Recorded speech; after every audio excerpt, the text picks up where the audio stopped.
Yon, good afternoon. TRD Parts again. Meron tayong for pickup. Dito nilalamove papunta ng Silang Cavite or papuntang Tagaytay. Tama sir, Tagaytay ano? Yan si sir. So pipickupin lang to and this is generation 1 na Fortuner na ikakabit daw ni ma'am sa 2015 Gen 1 eh. 2015 I believe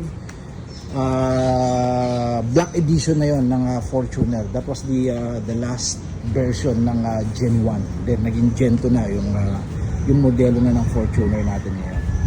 So this is the special edition, but special kasi may ice cream sa ibabaw. Ciao. Ito yung spoiler ng TRD. Yes.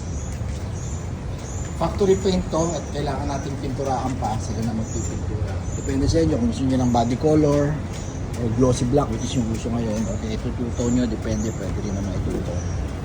Then ito yung badge nya. Yung nakalagay doon. So 15,000 ang benta natin dyan. And then itong grill naman, pakita natin yung grill. Brand new rin yan guys. Ito yung grill. Ito yung factory paint nya. So yung iba kasi na parang yung mga black na body color hindi na pinipinturahan to, pero mas maganda pinturahan pa rin para mas makinis. Dito pinabody color. Then yung kasama nya dito, yung kasamang goma yan, yung bracket sa likod, yung bracket. Papakita ko dito sa video sa inyo guys yung itsura nya pagka kinabit natin. Then ito yung badge ng TRD, ito yung emblem sa loob. May mga pandikit yan. So kompleto yan.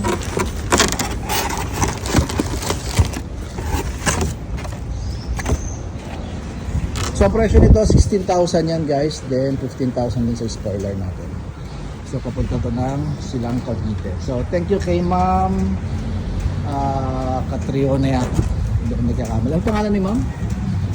Ano mo? So anyway, para sa Fortuner nyo ma'am. So follow TRD Parts sa Facebook page, TikTok, and YouTube channel. Huwag nyo kalimutan guys.